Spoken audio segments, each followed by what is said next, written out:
Nous avons organisé un exercice en vraie grandeur, c'est-à-dire un exercice avec déploiement de l'ensemble des moyens maritimes, aériens et terrestres de l'État dans le cadre du plan national d'intervention d'urgence en mer qui est constitué d'un plan de sauvetage maritime, plan SAR, d'un plan de sûreté maritime et d'un plan de lutte contre la pollution marine, plan Polmar.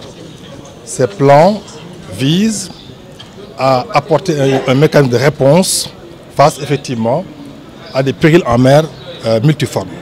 Après donc une intervention des forces spéciales mer de la Marine nationale hier dans la soirée pour maîtriser des pirates qui avaient pris possession et le contrôle d'un navire à passagers, nous avons aujourd'hui eu une évolution du scénario dans le cadre du sauvetage maritime et également de la lutte contre la pollution marine.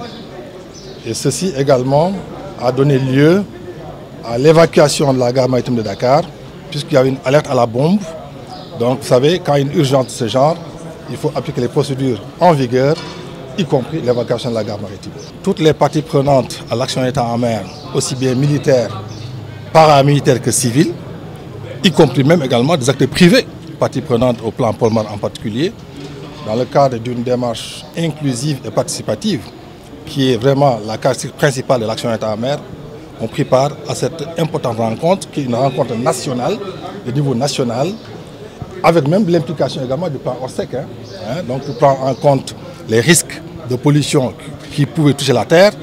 Donc véritablement, l'action d'État en mer, c'est tout le monde à la fois, parce que la sécurité, c'est l'affaire de tous les citoyens.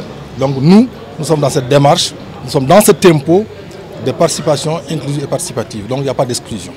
Le défi donc effectivement de la réactivité impose de pouvoir accrocher très rapidement tous les membres du PC de crise.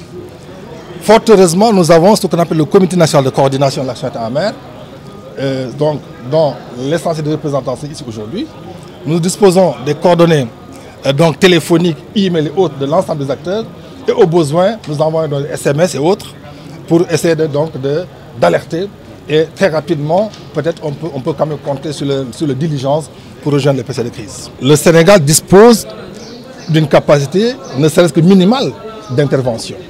Vous avez dû voir que même dans les pays développés, censés détenir énormément de moyens, quand il y a une urgence à terre, c'est également aussi, les partenaires parfois sont mis en œuvre pour avoir des moyens extérieurs. Vous l'avez vu à travers beaucoup de crises dans le monde.